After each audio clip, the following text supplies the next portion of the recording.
Bonjour à tous. Donc nous sommes encore à la présidence où le président Fritsch vient d'annoncer en effet le premier cas de coronavirus ici en Polynésie.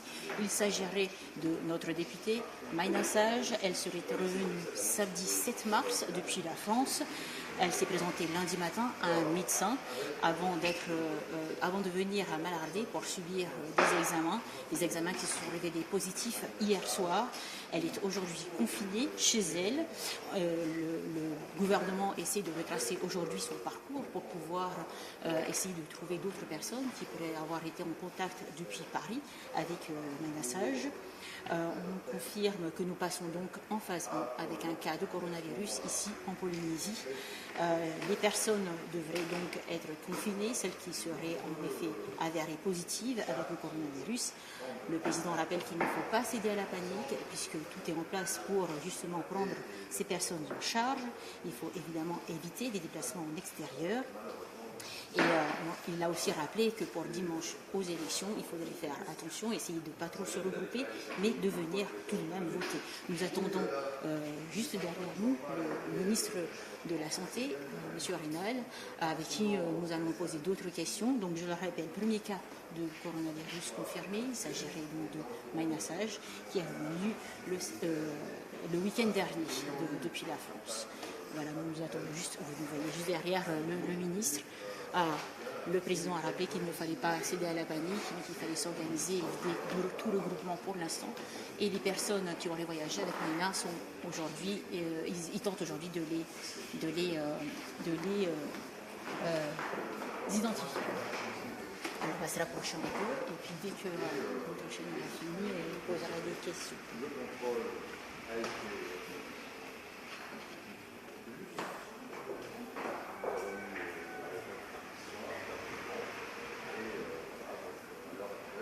Nous sommes dans la phase d'enquête, on a vu une enquête autour du cas, et pour rechercher les personnes qui ont pu Alors, est-ce que justement vous savez si dans l'avion ou par la suite, quand vous entrez ici, elle a eu contact avec d'autres personnes? Alors, vous le savez, nous avons demandé aux passagers de vols en provenance de différents pays de remplir une fiche médicale. Et c'est là où l'on voit tout l'intérêt de cette fiche médicale. Parce que nous reprenons, toutes ces fiches sont colligées dans une enveloppe, nous ouvrons l'enveloppe et nous avons dans cette enveloppe les passagers qui se trouvaient dans les sièges autour du siège de Madame Sage.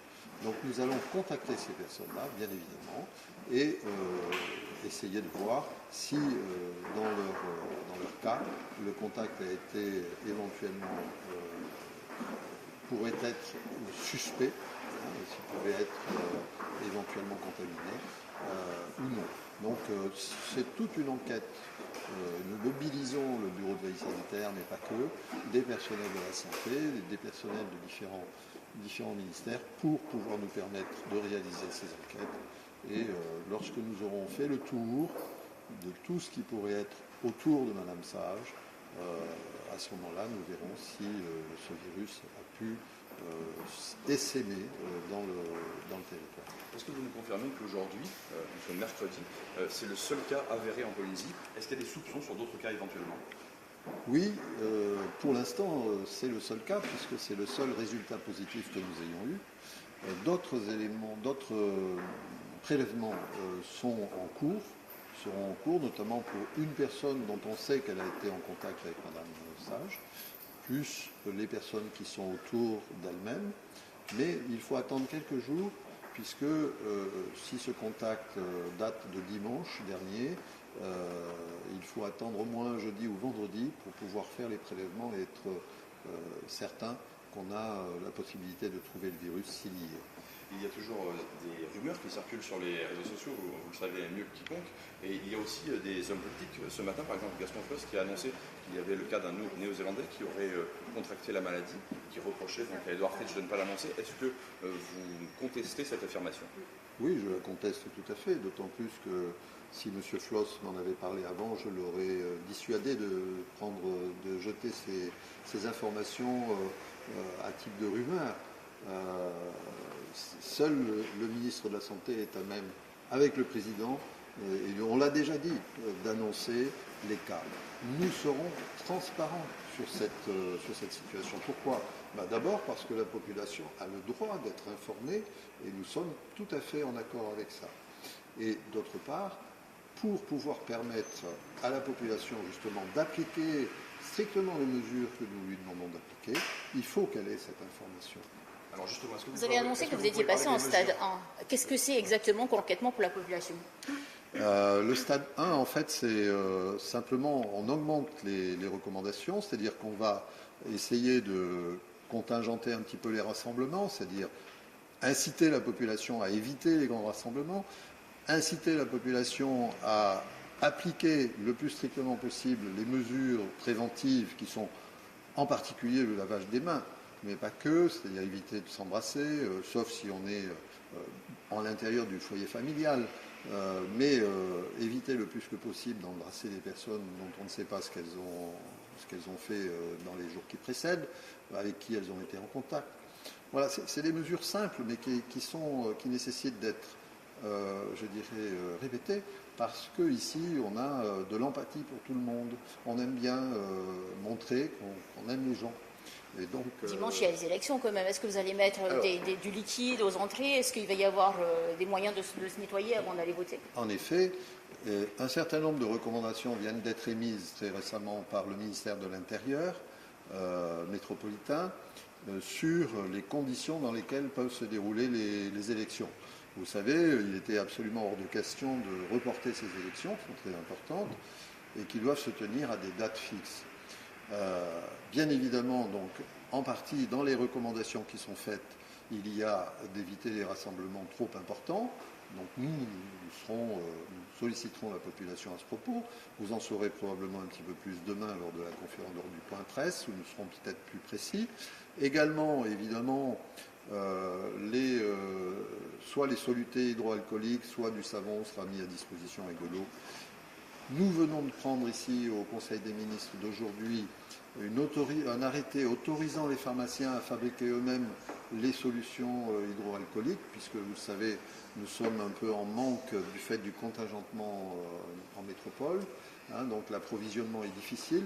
Donc nous autorisons les pharmaciens dès aujourd'hui, dès que l'arrêté sera paru, bien évidemment, au journal officiel, nous autorisons les pharmaciens à fabriquer le soluté hydroalcoolique, qui est en fait un mélange avec un alcool de type particulier et un liquide de type... Et les solutions seront PPN, je veux dire, il ne va pas y avoir une inflation sur les prix? Non, justement, c'est pour cela que nous autorisons cette fabrication avec des tarifs qui seront contingentés. Et personne n'a intérêt à gagner sa vie sur la misère du peuple.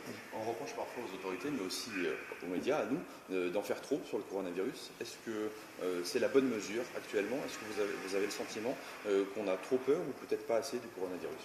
Alors, vous l'avez vu, probablement, le directeur général de l'OMS a fait paraître une communication très brève qui dit que le plus dangereux dans cette épidémie, c'est pas le virus, c'est la rumeur. Et en effet, allez savoir pourquoi, cette épidémie fait l'objet de très très nombreux communiqués de presse ou d'autres, sans jeter la pierre à quiconque. C'est vrai qu'il faut calmer le jeu. Il faut calmer le jeu. Ce virus est un virus qui fait partie d'une famille qui est connue, les coronavirus, c'est-à-dire virus de forme de couronne. Ils sont connus depuis longtemps. Et dans cette famille, il y a par exemple un virus qui donne des rhinopharyngites aux enfants, qui donne la grippe éventuellement, ou des maladies qui sont semblables. Eh bien, ce virus-là, celui-ci, qui donne le Covid-19, il infecte très peu finalement. C'est-à-dire qu'il faut être dans un rapport rapproché pour pouvoir le contracter. Donc déjà, c'est un frein à l'affection. Ensuite, il donne des signes d'une maladie qui ne sont pas graves. C'est-à-dire, c'est rhinopharyngite, mal à la gorge, un peu de fièvre, éventuellement une toux sèche. En général. Mais dans des cas particuliers, chez des personnes qui sont déjà souffrantes, qui ont déjà des pathologies plus ou moins graves, qui soient des pathologies cardiaques, pulmonaires, voire rénales, peuvent entraîner la mort. Pourquoi? Parce qu'il y a une inflammation très importante des cellules à ce moment-là qui se crée, et c'est cette inflammation qui est difficile à réduire. On est obligé d'utiliser des respirateurs artificiels pour pouvoir subvenir à la respiration des gens, enfin des choses qui sont complexes, des systèmes de réanimation qui sont complexes et qui ne se produisent que dans certains cas. Et si l'on regarde les taux de létalité ou de mortalité, pour ce qui concerne, et certains professeurs de médecine l'ont dit récemment, ils se sont mis en avant pour le dire, pour ce qui concerne ce virus, ces taux de létalité ou de mortalité sont faibles. Alors une dernière question peut-être, vous avez parlé du stade 1, à partir de quel moment est-ce qu'on passerait au stade suivant? Alors le stade 1 va servir, est en fait, comme je l'ai dit tout à l'heure, un moyen de mobilisation des équipes pour essayer de faire en sorte que ce virus, il reste sur Tahiti et il se diffuse le moins possible, si possible dans une seule commune ou dans un seul district. Bon, on sait qu'en matière infectieuse, on peut brosser des plans sur la comète, mais c'est toujours difficile de dire comment ça va se passer. Hein. D'autant plus que dans cette maladie, il y a ce qu'on appelle des porteurs sains, c'est-à-dire des gens comme vous et moi, qui sont susceptibles éventuellement d'avoir le virus et qui ne s'en rendent pas compte, mais qui peuvent le transmettre. Donc, je ne m'avancerai pas trop pour dire à quel moment on va passer au stade 2. Est-ce que vous recommandez aux populations... Je vais répondre plus complètement. Au stade 2, on y passera si le virus se diffuse dans d'autres îles. Voilà. C'est pour ça que pour l'instant, notre travail va être d'éviter que ça aille dans d'autres îles. Et pour cela, le président l'a dit tout à l'heure, s'il vous plaît, limitez vos déplacements au strict nécessaire. Même à l'international? Oui, tout à fait, même à l'international, puisque la pandémie vient d'être déclarée par l'OMS, et donc on peut considérer que tous les pays sont touchés. Est-ce que vous recommandez aux populations un peu plus fragiles de limiter justement aussi leurs déplacements? Oui. Ah oui, bien sûr.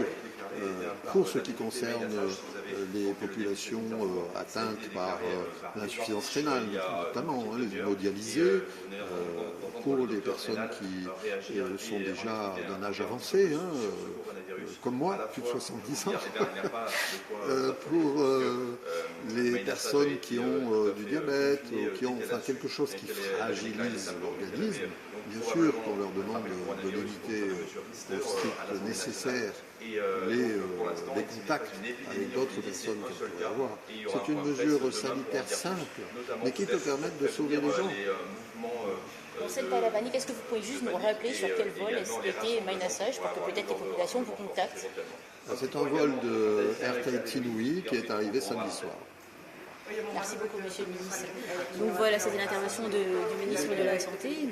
Gounal, par rapport au premier cas de coronavirus. On le rappelle, c'est Maïnassage qui a été déclarée positive hier soir. Elle est revenue samedi soir depuis la France. Donc si vous connaissez des personnes qui étaient peut-être sur ce vol, n'hésitez pas à contacter la direction de la santé, un hôpital, pour vous faire dépister ou pour que ces personnes soient dépistées. Et pour les personnes fragiles, essayez de limiter vos déplacements, que ce soit dans le magasin ou dans le public. Voilà.